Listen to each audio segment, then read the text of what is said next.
Hello and welcome back to another edition of the Wendell Effect. My name is Brandon Wendell, of course, and I'll be with you now for a little bit. We got a lot of fun stuff for you planned for today, for this week actually, so I'm going to go ahead and get this started. We'll kick off by reminding you that we are not registered broker-dealers or investment advisors, taking a look at this information from an educational standpoint only. Not telling you to buy, sell, or hold any particular securities. Past performance is not an indication of a future result, and we are not subject to trading restrictions. We can have position and security and initiate one at any time. So don't forget to keep in touch with me, please. You can send emails to me at brandonwendell.cmt@gmail.com or at TraderBdub on Twitter. And obviously, you found us on YouTube. You can go ahead and do some more searches there as well to find more videos, as well as the Chart School videos. We'll be producing some new ones coming up pretty soon, too. Anyway, today's schedule, got a fun one. We got our typical stuff. We're going to do the weekly market analysis with the equity index futures focus, followed by the energy futures. Then we're going to do sector analysis, but we are going to be joined by a special guest. So we'll get to that in just a few moments. And then we're going to wrap it up with the Indian market. So I want to thank my special guest coming up, Randy, which we'll see in just a little bit. So, jumping into these markets, we're going for the week of October 2nd. Can't believe we're past the quarter already, and boy, is a bit of a doozy, especially September for the equity markets. I did warn you, though. I mean, come on. I did tell you it was going to make some new lows this week, and sure enough, we did. Okay? So don't say this was at all a surprise. We're in a bear market. Come on. I mean, we're only down 24% from the highs, almost 25%. The last two bear markets, the one in 2008 was a 57% drop in the markets, and the one in 2000 was a 50% drop. So we could possibly only be halfway done. You know, we're 10 months into this bearish move on what is typically an 18-month bear market. So again, we're about halfway, if not, maybe a little more than halfway. We'll have to see what ends up happening here. But yeah, this is it. I mean, that's normally what happens in a bear market. So you can see we still have another target to the downside of 34.56, and actually on the weekly chart there's no demand, I believe, until 3200. So I just don't have it shown right there. But actually, if I go out to the live chart here, let's go out to continuous contract weekly on the ES, and again I'll put in a horizontal line right here. Whoops, wrong keystroke there. Wrong one. Again, maybe I can hit the right one here. There we go. So I go back in time, and as you can see, there's not really any demand right in here. I mean, yeah, maybe that, but that's not a good rally. So the nearest strong demand, well, I guess we have rally, base, that closes below though. So it'd be this. And actually, that's lower than 3,200. I believe that is going to be 29, yeah, basically under 3,000. And honestly, the really good demand is the prior low here in 2020. That drop-based rally right there at about 2,500. So, there is some origin of buying pressure right here at 3,200. It was daily demand that I was mentioning, actually, I saw there. So we could bottom out there. I don't know if we're going to get down to 3,000, but, like I said, if we go from the highs of January and we look for what is typically our move, about 50% for the bearish moves in the markets, heck, that is not that far. That is only 39%. So 50% would actually get us to the 2,500. Look at that right there. So could we get there? Yeah, absolutely. It's within the realm of possibilities. And it's a probable move, honestly, because of what's been going on with the markets. So, just play the short side. That's all you can really do. Sell the rallies. And if you counter trend play, you can buy the dips. But for the most part, the daily chart, you can see we stalled out at our different Fibonacci extensions. Next one's at 34.56 for another stall. So we're likely to see pretty bearish moves this week as we continue the sell-off from last week. I don't see any reason why we shouldn't. Going to the daily chart, that was last week's, I believe. This is this week's. Again, we're still moving down towards that 34.56, and then 32.87 I mentioned. There's the daily demand from 2020 as well as the other levels down below. So, yeah, keep going on the short side. 4-hour chart might get a little bounce early in the week because we got 35.81 as a 4-hour demand going back, but that's just a little bouncing point. It's not going to be the reversal. Again, the big trends won't reverse until you hit the high time frame zones. Anyway, last week on September, end of September, we saw this where we were, moving down percentage-wise, and you can see that we're still being led by the Russell and the NASDAQ. I don't think I updated that one. But the Russell and NASDAQ are still leading nonetheless. If we go back out to my live charts here just to show you and go to the percent change right there. And we're using, it was August 12th as the start of the study right there, pretty much the peak. And you can see that, yeah, the NASDAQ and Russell are still the leaders. So looking at the NASDAQ, you can see on the weekly chart, we just hit our next target of 11,145. It looks like we're going to be cruising down towards 9,500. If we break that 10,000, you'll see a lot of people panicking, and that's a big psychological barrier, even 11,000. So we break those, watch for some serious selling pressure coming in. There may be some people that think to buy on the break of 10,000, but not me. The demand is much lower. As you can see, it's right in here, 98, what is that, 98.46? Oh, sorry, 93.45. That's what it is, and then 89.47. So we got room to go, like I said. You can see on this daily chart, we may get a bit of a rally, although there's a little bit of divergence where we're not making as low momentum as we did on the indicator, so you might get a small bounce up. But if we do get to 828, then that's a shorting opportunity. We got targets here on the way down. Target 1, 2, and 3. On the 4-hour time frame, again, we might start our kickoff and push upwards. That might lead to a small counter trend bullish trade. If you buy that 4-hour demand zone, this one's at 682, then we got 962, so this one's a little higher. So if you're able to buy, if you do counter trend plays, you might get a little swing upwards on Monday from 962 up to, whoops, wrong way, 11,828. That would be the target up top for us to reverse and start moving back down. So continuing on here on the Dow, pretty much same picture. We've made those fresh lows. We beat the June lows for the year.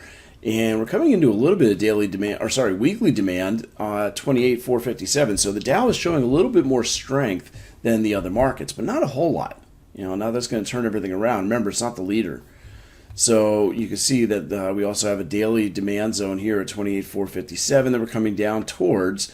Is that inside of this one? Yeah, 28,457. It's inside, basically. So we might get a nice little bounce again, beginning of the week, but then by the end of the week, I still say we get new lows again.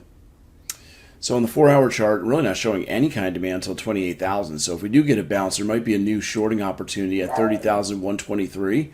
Lucy's in the background agreeing with me there. Sorry. But that would be a nice shorting opportunity if we can get it at this 30,123 to 30,494. Then we go to the weekly chart of the Russell. We already had one bounce off this little level of demand. It looks like we're going to be pushing back down, testing it again this week. This is the only market that didn't make the new low. It's kind of weird. Let's see.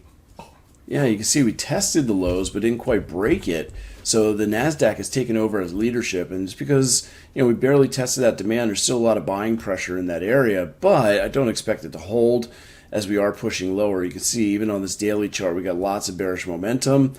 Once more, we probably will bounce. That could get us a rally up to 1795, but that would be a great shorting opportunity to jump in on that selling pressure, and on the daily chart targeting 1564 and then 1467.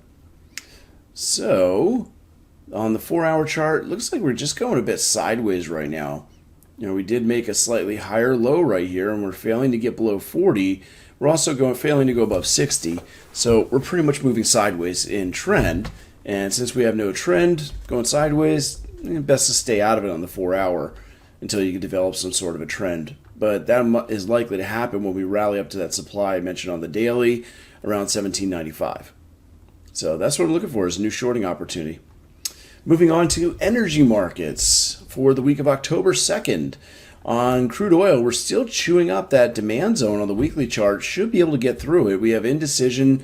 Could lead to a small bounce, but that's all it would be, is a small bounce before we go lower. Ultimately, I think we're going to test this demand down around $70 a barrel. Looking at the daily chart, you can see we've been stair-stepping down. Plenty of momentum as well. We are pausing for a little bit. Might get a bounce at 74. But I didn't put any Fibonacci retracements there, but we did retrace back to this little bit of selling pressure and started to move down again. So I don't really have an entry here. I just have some bouncing points at 74 and 64. When we go down to the 4-hour chart, you see we just missed the 83.30 supply. Not sure if we'll make another run for it, but if we do, you do not want to sell short unless we stay below 60 on the RSI. Otherwise, if we're above 60, there's too much bullish momentum. So I'm trying to finish my coffee there. Anyway, downside target 71.65 and 60.49 for the next bounces. On Nat Gas, we have this giant double top that we've been kind of watching for a little while here. I'm trying to make our way down to that neckline or even the demand zone of 5.268. There's nothing really to hold this up. Maybe this becomes demand, drop base rally at about 6.25, 6.5. But you can see the head and shoulders formation is still pushing down. This is what we've been watching for a couple weeks now as we broke that head and shoulders, retested, and are moving down towards that 5.837 target. But again, keep an eye out because this could turn into a little bit, well, it is demand, really. Drop, base, and there's your rally. So we may end up not getting to the demand zone of 5.2 or even 5.8, but stalling out pretty close to about 6.5. So watch for that. On the 4-hour chart, you can just see that we've already exceeded most of our targets. This is projecting down to that 6.5 area. And we could get a pretty good bounce there. I didn't draw it out, but this is actually your next supply zone for shorting. So if I go out to Nat Gas on the 4-hour chart here, let's do that. And keep in mind, we're in the November contracts on the energies. Oops. There we are in the 4-hour chart. Just refresh this. And, no, sorry, that was a daily, wasn't it? Yeah, there it is on the daily chart. We have drop, base, drop right there, 7.751, 8.179. And then if I do go down to the 4-hour, looks like there's also, let's see, no, it doesn't really work out too well. The reason why is we have one candle, no real follow through. Although it did react, we did react to 7.2, so we might be able to see a reaction there again as we're kind of caught sideways on the 4-hour chart. So I'm not sure what it had on that. Oh, you know what? I had the wrong contract, NGV, that's why. So that was from the previous contract. It should be NGX. So yeah, follow this instead of the other one that I had. That's kind of weird. I had the wrong one to cut off. My apologies for that. But yeah, looking at this, that's what I'm seeing right now is more selling pressure. This is the top of the range, 7.233. And you target that area below at about 6.320 and then 5.662. So getting back to gasoline, that one I do have the November contract, and you can see on the weekly we're just still sliding down towards our target of 197.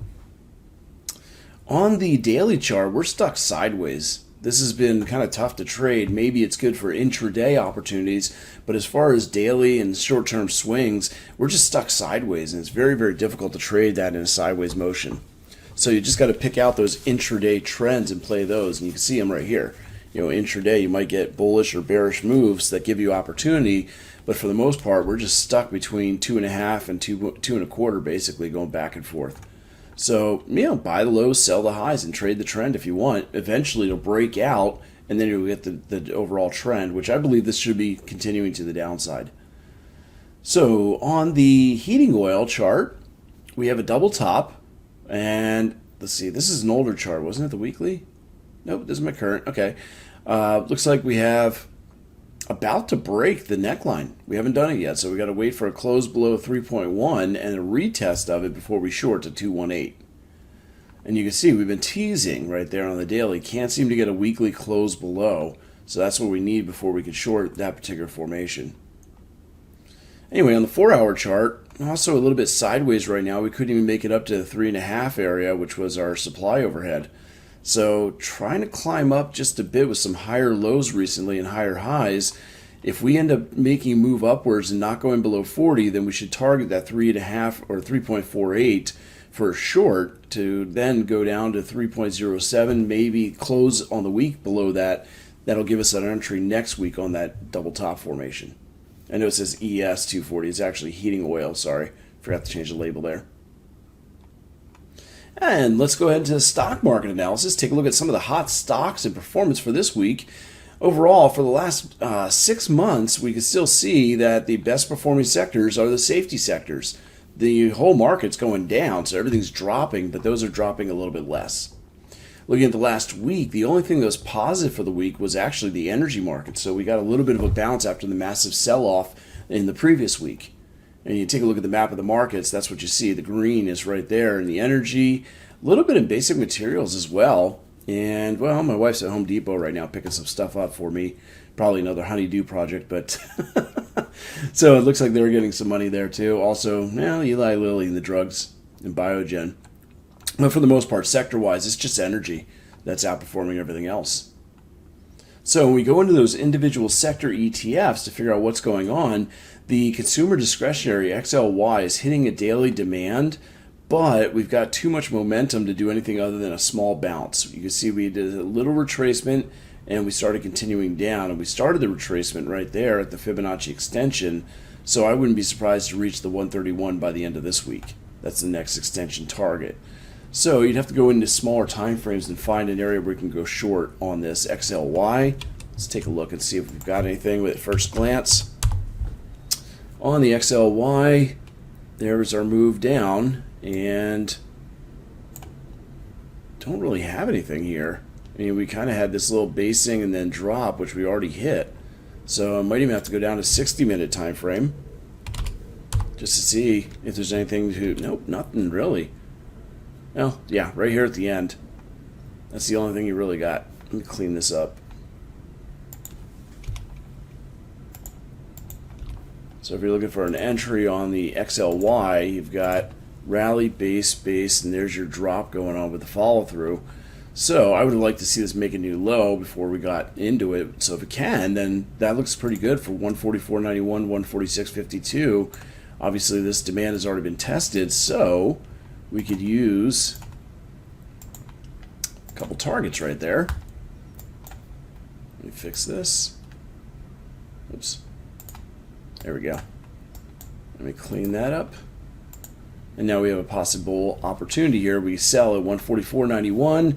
Stop loss would go above that area, obviously. So we're looking at about 146.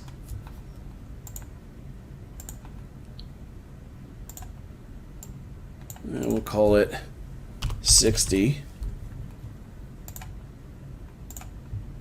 Oops, what do I want here?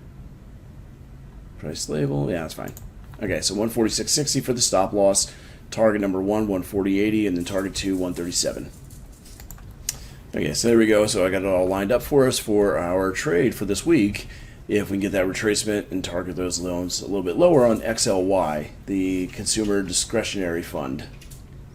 Looking at BKNG, this was a trade we've already been in for quite a while, and you see it stalled out just shy of target 2, but started to break down. We should be able to reach target 2 this week. Just make sure your stop loss is just above this green candle, whatever the high of that candle happens to be. McDonald's, let's see what happened there. There we go. We broke all of our targets. We made it. So congratulations. If you took on McDonald's and had all 3 targets, you made it. Yeah, you're going to love it. Pun intended. So that one's all finished, unless you kept the trailing stop on, because that could keep going for a while, it looks like. We also have the XLC communication sector. You see we're stalling at 1.618. If we do retrace, 51.57 to 52.33 is a good supply zone to re-engage in this bearish trend. We may only have had this little retracement and are extending down towards the next target of 44.68. So expect communication sector to be a bit weak as well. The technology sector, also very weak. You can see we just paused at this 100% duplication of the previous impulse and are well on our way down to the next target of 114.69. So looking for smaller time frame opportunities, maybe 4-hour or 60-minute shorts if you find supply zones in there. But target that 114 or even 113 or 112.5 because that's where the demand is. The industrials also, same picture. You know, we had a small retracement. We are extending downwards. I don't see too much of a rally going on here, and then we should reach our first target, 81.26, then 78.40. So, you know, going into things like the industrials here, where is it? XLI. Here I am on that 60-minute chart, and yeah, we find some zones. So possibly on the 60-minute time frame right there, you've got a potential shorting opportunity. Stop loss, and so that would be 84. call it 84.10 for the the target. And then if I go to the 4 hour, that's the entry on this. I hit that wrong, sorry. That was XLI 240. There we go. And nope, I would keep that the same way for the targets actually. So we've got, again, on the 60-minute time frame, entry at about 83.68, stop at 84.10, target 1, 81.26, target 2, 78.40. So I'll go ahead and keep that there and label this XLI 60-minute chart. So we can keep an eye on that for next week. Okay, so I put it together as a chart there, and there we have our short opportunity on XLI. Pretty much all the ETFs are doing something like that, so you just drop down a little bit smaller time frame and look for the entry points on supply. We do have basic materials also looking like we did a little retracement already, almost 23.6, but this looks like it's ready to kick off and move back down. I don't really have a good entry on this one. I'm just going to go ahead and play the others that had better zones. The energy market also started to find a little bit more weakness. This week, though, we were actually a little bullish pulling back. You can see why. We hit our 161.8% extension of the previous impulse down. We came off that supply zone, just moved down. That's all. Hit our target. So now that we're getting another bounce, you can see we have impulse, correction. We should impulse down again to 0.618%. Or 61.8% of the previous impulse, and then the next target would be 100%, things like that. So I don't really have a great entry here either. We may have already missed the entry because it's turning over already. So just be patient. But expect some more weakness in energies. Consumer staples also very, very weak, as you can see this week. We sold off Tuesday, Thursday, Friday, and we're almost at the first target, or not really first, but third target. You see bounce, and we'll probably get a little bounce here at 66.05. No great entry though either, so I'm just going to watch that. On the healthcare sector, we also did a bit of a retracement, kind of moved up to 23.6, and looks like we're going to basically move down towards that 117.25. I don't know if XLV had any kind of demand, so let's take a look. Or supply, excuse me, not demand. Yeah, it does, actually. So looking at this, I'm not sure. This may not be the best entry because we have rally-based drop, but it may be a reaction to some price action before. But, basically, if you're trying to get in on a swing trade to the short side, yeah, looks like we might have a little something there. Let's see. First of all, where's my label? That's kind of weird. There it is. It's way over there. Anyway, this is the XLV 60-minute chart. There we go. And on the 60-minute chart, we have that demand zone as our target. We obviously want to exit before we hit demand. So template, target 1, there we go. And I can put in stop loss as well.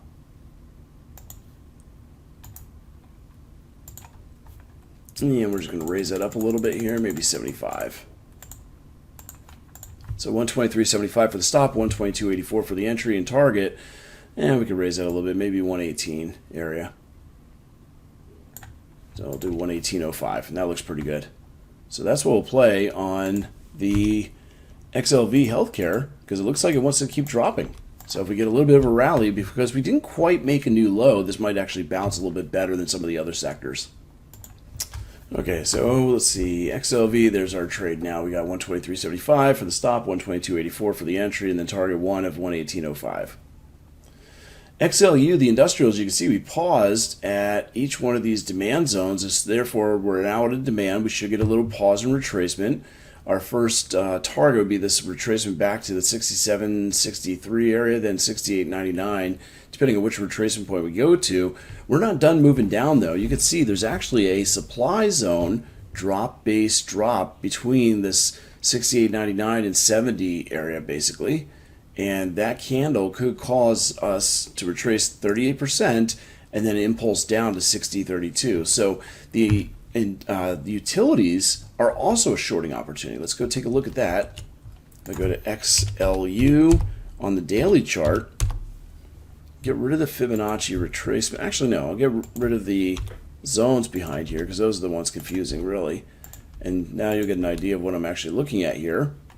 Okay, so we should bounce at this demand zone on the daily chart, but ultimately the trend won't stop until we hit the weekly demand. So there's the entry spot. And now you can see it's inside Fibonacci as well. You could possibly enter right at the 68.99 rather than just using the whole zone. But if we end up shorting in this area as well, let me place the stop above. There we go, stop loss. And we don't have to go as high as 70.49. We probably do 70.27. There we go. And that way we've got enough room. Now, this one didn't actually have the follow-through candles that I need. I still need one more new low before this officially becomes a supply zone, but it's pretty close. And then your target would be 60.32. So we'll keep an eye out for that one as well in utilities. And we'll move on here. Oops, went too far. There we go. Financials, it's in limbo right now. It's kind of pausing, but they're still going to drop down towards that 29.37 target, I believe. So we're just got to wait. Nothing else I can really do there right now. On to real estate, we're almost at our demand zone, starting to flatten out a little bit. Looks like we might just go a little sideways for the next week, so no real trade opportunities here on the real estate market.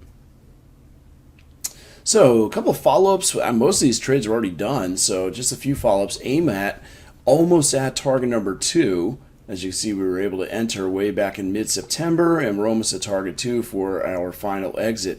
Keep an eye out for this. It's still pretty bearish, but if the market starts to rally, we are getting a little bit of loss of momentum, so we may not have as good of an opportunity to short. So we're going to go ahead and take a break here and go to my special guest.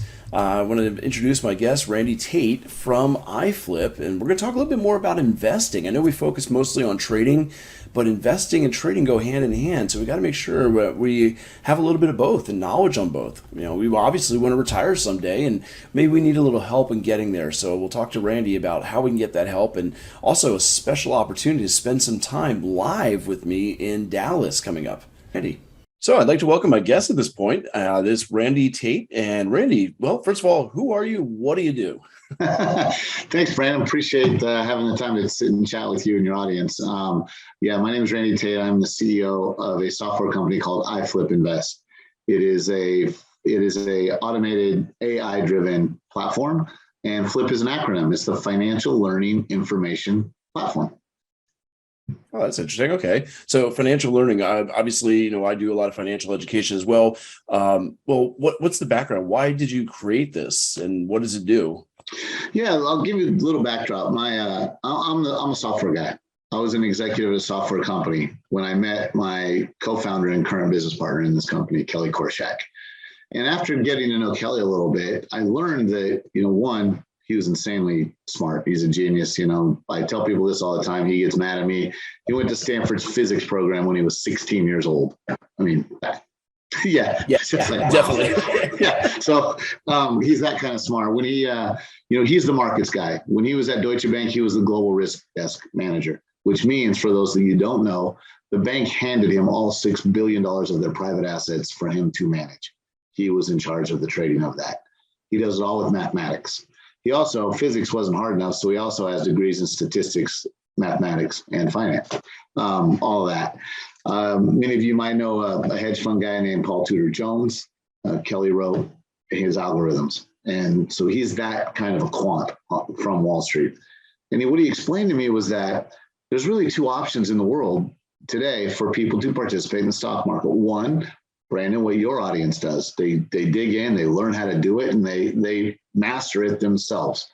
Or you go down to the big name box offices and you give them your money, you pay exorbitant fees to take exorbitant risk and get passed off as really meaningless sheep. That's the way people invest today. There's two options. So what if I want Kelly to privately manage my money like he did for the banks? And I've only got 20 grand. What do I do? A person like that's not going to look at something that small and be like, okay, well, I'll take you on. Yeah, exactly. And then they're going to charge you through the nose for it, Right. And so when we think about that, that's where we started. We set out to do four things for the average investor. Remember, we're talking about investors, not trading. Well, I know we're going to get into that in a little bit. Trading is different than investing. They're not the same thing. And so the background is we wanted to build something that could be consistent in beating the market, right? That's number one. Number two, we wanted to be able to do it with very high Sharpe ratios or very low risk in doing so. We wanted to put it on a simple, easy to use interface, and we wanted to be a fraction of the cost of professional money managers. And that's what we built.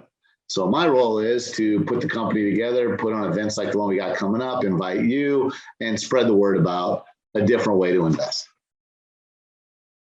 That sounds great. So yeah, we're totally talking about a different thing. We're talking about long-term investing, building your wealth bucket, whereas I and my people usually focus more on the income bucket. But obviously what you don't use for income is going to be dumping into that wealth to build for your long-term, your livelihood, the way you want to live. So, you're talking about mastering the market. So what does it mean to you to master these markets and, to utilize this tool? Yeah, there's a lot. And it is much more than flip. It really is. This is why we're partnering up with people like yourself. When you talk about the stock market, it's the US stock market. Let's just focus on that for a minute. It drives everything. It drives real estate. It drives insurance. People don't realize this. When they go buy an insurance policy, most of that money gets invested where? In the stock market. And we don't understand that. Now, mastering it means what? Developing an understanding of all facets of the market. One of the things we're bringing to this event that we're going to do, Brandon, is we're going to bring some experts that are going to show you how to maximize tax strategy inside your trading. That has nothing to do with flip. That is all about you as a trader putting yourself in the proper entity setup, how to write certain things off, where to set your business up, and treat it like a business. Many of your folks make significant money. Wouldn't they like it if they didn't have to give as much as they give to the government? Those kinds of things. So mastering the markets doesn't mean being the best options, futures, Forex trader in the world. That is not what it means. It means having an understanding of the swath of the market and participating where they want to participate. And where they don't want to participate, at least have an understanding of what's going on over there. Sure. Yeah. So honestly, obviously people kind of overlook this sometimes. They get so tunnel visioned and really just focus on, okay, I need to make some money right now. But we really need to be planning our long-term. So why do traders specifically need iFlip? What is the benefit there? Or why do they need to look at this long-term? Yeah, I think of traders, if they're traders, let's think of that as their job. Their job is to generate income trading. Well, it's no different than if you're a welder or if you're an insurance guy or if you sell cars. It's income. You're doing the activity for income. Investing is designed, we're not going to get you 100% a year returns, not going to happen. But investing is designed to manage risk. And it's designed to grow steadily over time. And in our case, taking advantage of the mathematics and the AI, and we're going to talk a lot about AI. I'll give you guys a little overview of it in a minute, but the AI, allowing it to manage the investment side of the house, puts you and your family in a good spot. If you truly want to build a legacy, this is how you do it. To be able to provide for yourself, for your family, going on for generations, possibly even. Exactly. Yeah, to leave something. So obviously, there's been a lot of things going on in the markets recently with the big drops from the beginning of the year. Is it more important now than ever, or things are changing? What's going on? Yeah, we're not advisors, so I don't give advice, but what we do know is this. We do know that the AI on our end took about 85% of the money it manages, which is in the tens of millions, it's a lot, out of the market, moved it to cash December 28th. Now, think of that for a moment. Is cash, why would I want it in cash? Randy, my money needs to be invested. If it's not invested, it's not working. That's a myth. Cash is actually a position. Cash is a position. And now as the market continues to go down and we start to go back in at certain times, which isn't yet, by the way, besides certain sectors, of course, there are some things that it's in, some of the energy sectors, for instance. But in general, we're in a cash position right now. We're loading up the dry powder because it's coming. Wait till Apple gets to 100, see what happens. Right. No, that's amazing timing. I mean, to be able to get out, you said in December and miss this. I mean, right now, as we're talking about this, sorry, my dog's going bark in the background here. We are basically seeing that the markets are down about 27% from the peaks in January 3rd. And you guys were able to miss that. And not only miss that, but when you're saying cash, the US dollar has been going up like gangbusters. So even your purchasing power, when you go back into the markets, you said you're loading up the gunpowder. It's gonna be immense. I mean, you're gonna be able to buy more than you were able to buy. Most people who just sat by with financial advisors, unfortunately, sat through all this, and they're just treading water, trying to get back to break even. While you're going to be well ahead of the game based on that AI, it seems like. Yeah, you think about it. Do the math. If you lose, we'll use it for simple math, 50%. If it goes down 50%, and it very well could be down 50% before this is done. It is entirely possible. At 50%, exactly. At 50% down, you need 100% return to get back to zero. That's usually about 10 years. So you're losing 10 years of your retirement if you're sitting in a mutual fund or with a traditional advisor. It is that critical. And because we've had a bull market for the last 10 years, companies that use alternative mutual funds, people like Betterment and Wealthfront, those guys, though they're very cheap, they're doing the same principle. You're all in. And if you're all in and you're not skipping the drops, you're absorbing exactly what's going on right now. Right. And that's always been the MO, is just absorb and dollar cost average. Meanwhile, you're wasting time. As you said, time is more precious than the money itself. So we're giving up 10 years of our lives just trying to get back to break even when we should be thriving during that period, which is what you guys are doing. Yep.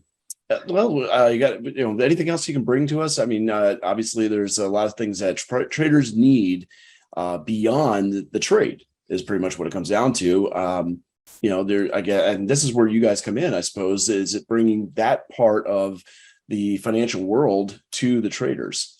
Absolutely. And that's the purpose of this event we're doing. This Mastering the Market event that we're really happy you're coming to speak at is designed for just that, Brandon. We want to give people beyond the trade, right? Beyond it, and expose them to other things.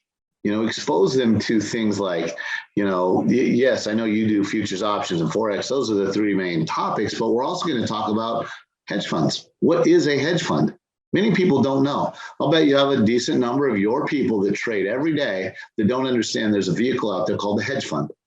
They've heard it, they'll know about it, but they don't know actually what it is and what it's designed to do. It actually operates under different rules. So we're going to teach you about that. The tax strategies, can't say enough about those. Entity structuring, can't say enough about those. We're also going to hear a little bit about a perspective from a gentleman named Jeffrey Hazlett. He's the chairman of the C-Suite Network, former chief marketing officer of Eastman Kodak, and former television host on Bloomberg Television. So he knows a thing or two about our industry as well.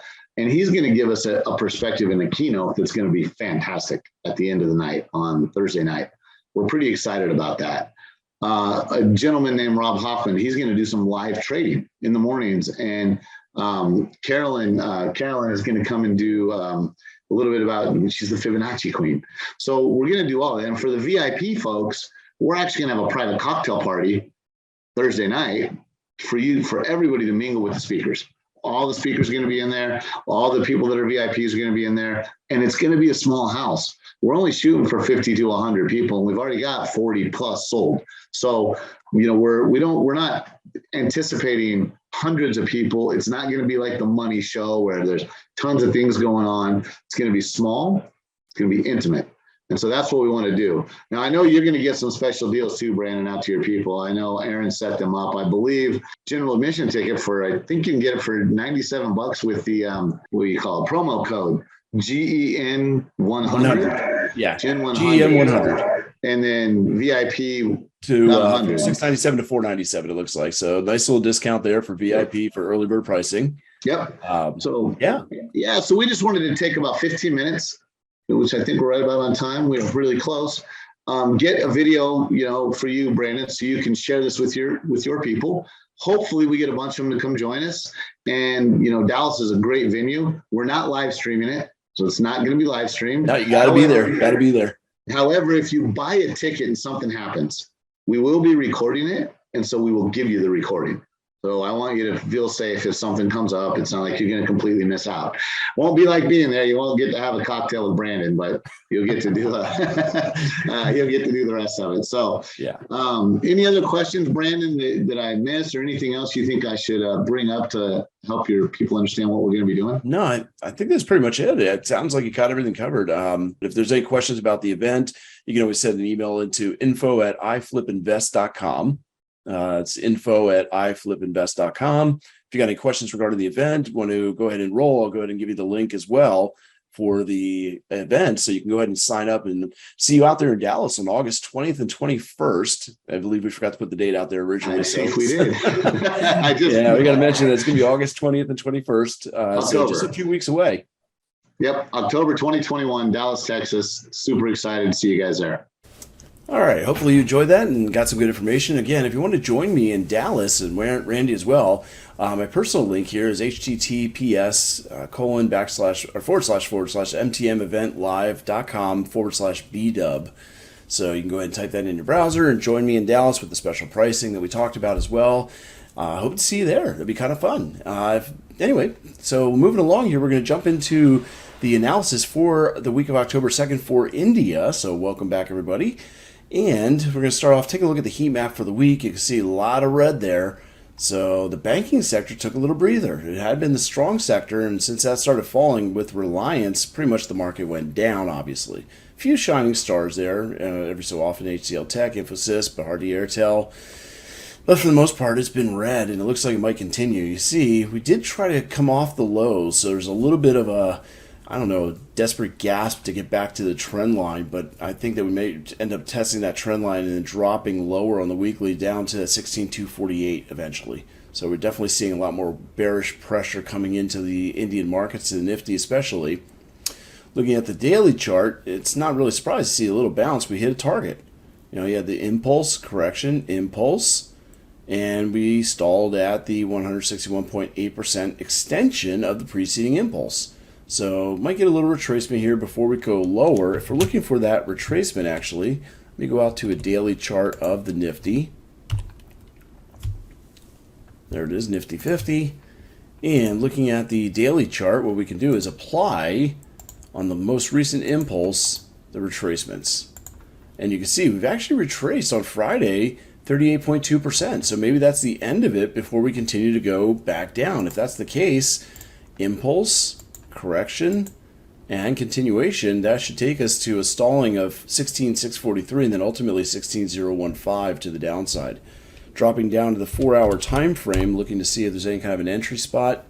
Don't really have a good demand zone nearby, so that's pretty much all we have, is that we're turning right at that Fibonacci retracement and getting ready to head lower. So if we do break down, it's an aggressive move, but if we break the low of the candle, place the stop loss above the high of the candle, and target 16,463 and then 16,015.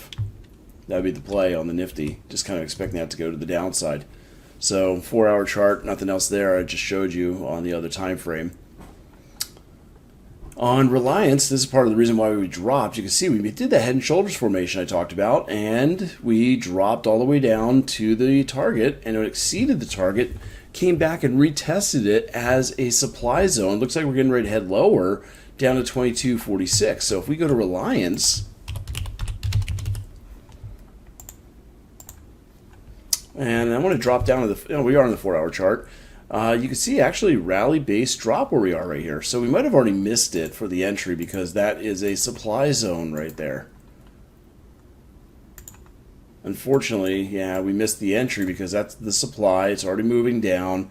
Don't chase price. It's already moved away, but our target now is at 22.46 demand. It looks like it's going to get there maybe this week. Looking at TCS, also very weak. We did a small retracement back, 38% of the previous impulse down. And now with our new extension, I don't know if we're done retracing. We might go back up a little further to 50%. That 3097, you can see it's got a little buying pressure on the last candle here for the daily. Friday's candle was bullish with the market as well. So we're likely to extend downwards, though, eventually to 28.43. And then the really good target, notice it's overlapping between the 168% of the previous impulse here and also this current impulse, basically duplicating. They're right in line with each other during earnings too. So I wouldn't be surprised to see maybe some disappointing earnings come out and cause us to move right into that 2,700 level. ICICI Bank bounced off of an upper level of demand here. We have two zones. This one was already tested, so we went a little deeper, but bounce. We'll see if we can make it to 869 or 880. Those are our next fib retracements before we go lower and try to target 829, which is the lower demand zone. So ultimately, I see us getting there by the end of the week, possibly. And then Bajaj Financial Services, we did have a trade idea on this. It finally came down close to the demand zone. Unfortunately, just missed demand, but we were below 40 when we hit that area. So it looks as though we're going to fail to make a new high, might pull back again and still get out an opportunity. If we get down to that demand zone of 1619, do not enter if we're below 40 on the RSI. Okay, it means there's too much bearish momentum. We're likely to break through it. Instead, what you do is you wait for a divergence. If there's positive divergence at demand, meaning that the RSI, when it comes down, is higher than this low right here, you get a higher low and a lower low in price, then we should get a pretty good bounce. That's what I would look for. Finally, the Bank Nifty weekly chart, not really seeing much here other than, obviously we fell down from that selling pressure. We got some buying pressure, so we might get a little bounce this week. I don't see us taking out the prior highs, though. I think we're going to go stall shy of that. And you can see right now we've got a retracement already over 23.6, but I would expect somewhere around the 50% in the gap closure. 39,532 should be our stalling point. That'll send us lower by the end of the week to not quite, but close to testing 36,766. On the 4-hour chart, you can see that right around that gap closure, there's also a zone on the 4-hour drop base drop. So that might give us the entry spot between 39,412 to 39,679 for that index to roll over. So that's what I got for you guys for this week. I want to thank everybody for being here. If you enjoyed what you saw, please make sure you hit like, and also don't forget to subscribe to this video. I will see you again next week with hopefully some new guests as well. Got to keep it exciting. If you got any questions or comments, please let me know. Again, you can hit me up. Email me, brandonwendell.cmt@gmail.com, or you can get me on Twitter as well, @TraderBdub. Until next time, trade safe, trade well, and take care, everybody.